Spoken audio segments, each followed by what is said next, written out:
Okay, today it is time to finally get to Unit 1, Part 4, Direct and Indirect Objects.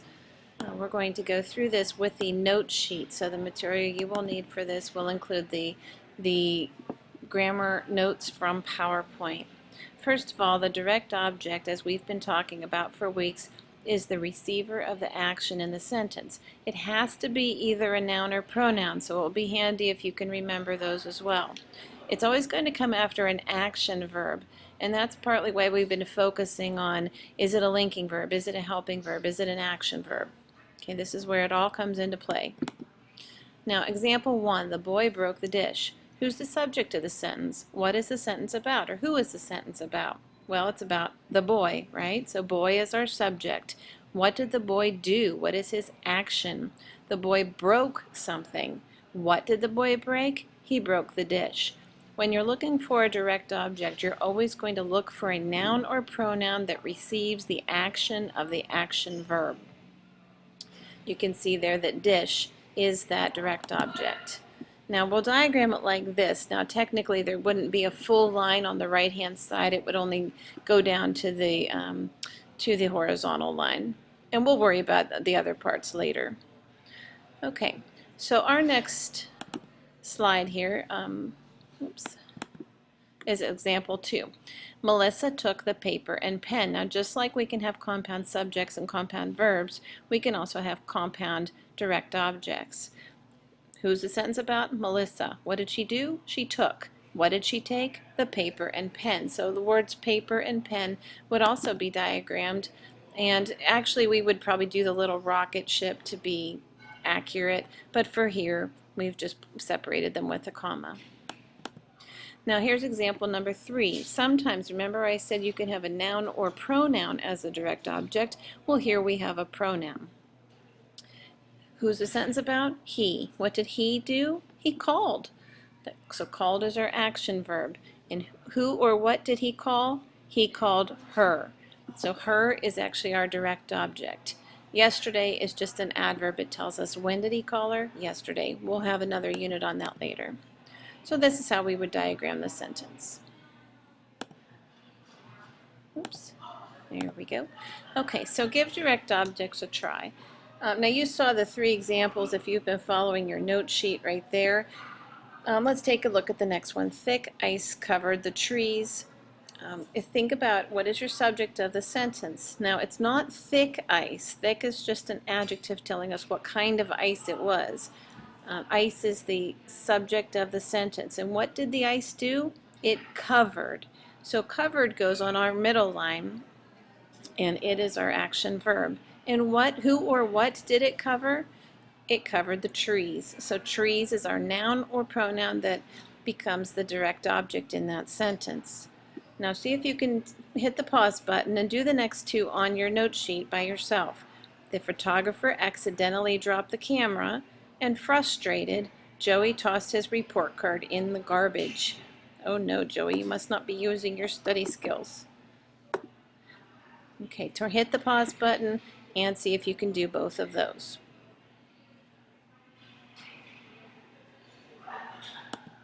Okay, welcome back. Let's see how you did. Now, ice covered trees, we talked about that one. We have photographer dropped camera. And we have accidentally in there, that's an adverb. And frustrated is an adjective, it describes Joey. So just Joey tossed card, or you could say Joey tossed report card, either one would be fine there. Okay, let's hit indirect objects a little bit here.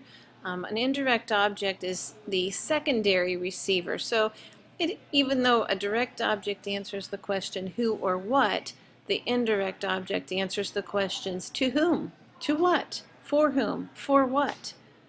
Okay, now if you have a direct object, you may have an indirect object.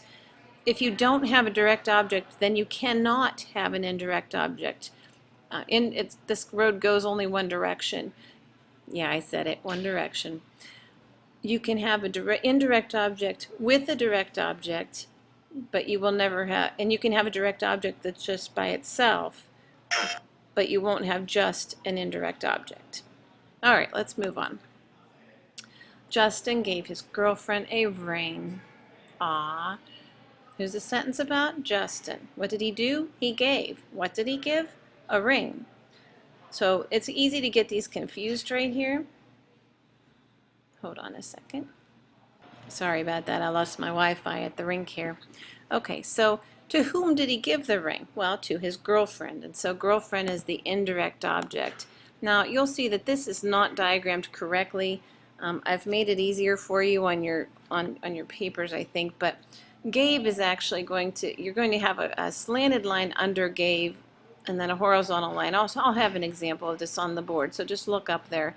And girlfriend, the indirect object, would actually go on that line. So I'll help you with that one in class. Mandy told her sister a joke. Mandy told what? Mandy told a joke. To whom did she tell it? Her sister. Okay, so that is the indirect object. Now, we would diagram it not exactly like this because this isn't exactly the right format, but it's close. Okay, he threw Billy the ball. Who's doing the throwing? He. Action verb is threw. Who did he throw it to? Billy. What did he throw? The ball. So if you can remember the questions that go with this, it just makes it much easier.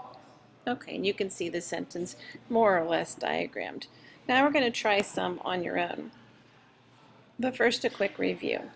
If you have an indirect object, you have to have a direct object. If the sentence had an indirect object and not a direct object, well, you would cause problems. For example, instead of I baked Jen a cake, you might be saying I baked Jen. Ha, I don't think so. All right, don't forget that you can have a direct object all by itself sometimes. Sometimes you do, sometimes you don't. Tommy threw the football. Boom, there you go. Also, indirect objects can be substituted with a prepositional phrase. Mr. Demar told Heather a story, or you can say Mr. Demar told a story to Heather, so you can change that and always put the preposition, well, usually put the preposition to. You can remove the indirect object and you will not make the sentence incomplete. So you can see how that sentence still makes sense. Okay, we are barreling along here. You're doing great. Keep it up. We're almost done. So find the indirect objects in the following sentences. Now here, look at your note sheet and you will find the next 3 sentences at least. Let's see, hit the pause button, do those on your note sheet, and then come back and let's check your answers.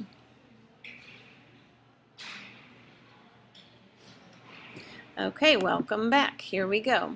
Now again, the store was handing customers free samples. The store was handing what? That's the direct object. Customers is your indirect object because it answers the question to whom or for whom. Eric gave Angie what? Dollars. Okay, to whom? Angie. John sent me a letter. John sent what? A letter. To whom? To me. So again, you could, when you do yours, you're actually going to diagram them correctly, not the way that you exactly see here. Okay, so we have some more sentences on your paper. Let's go to those. Hit the pause button and see if you can do those 3. Now don't forget that not all of them will have both direct and indirect objects. Hit the pause button, do the 3 sentences, and then come back.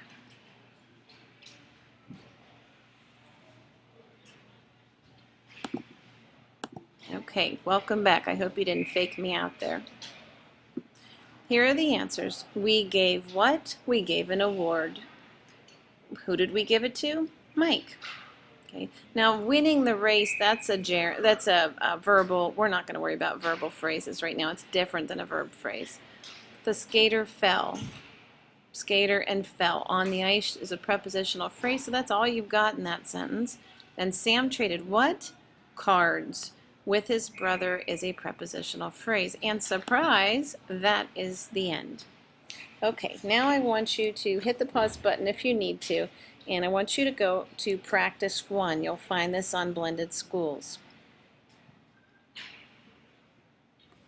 Okay, and you're back.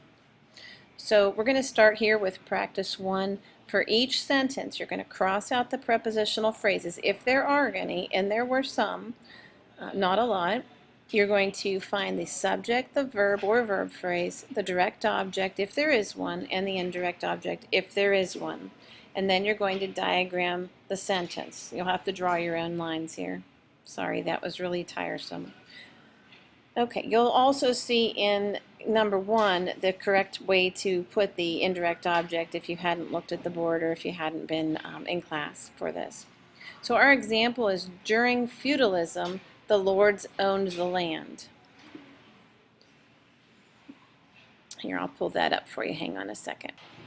Okay, so you'll see here that king is correctly positioned as the independent or indirect object, excuse me. So lords owned what?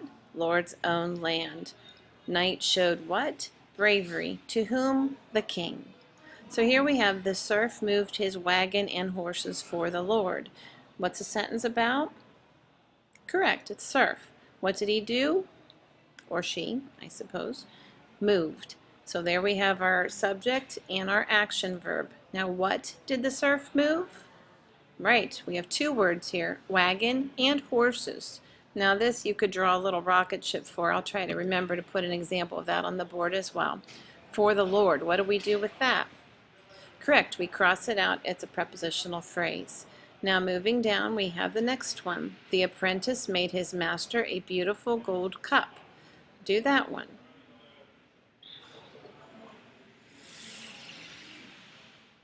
Okay, did you find the subject? What is the subject about? What did the subject do?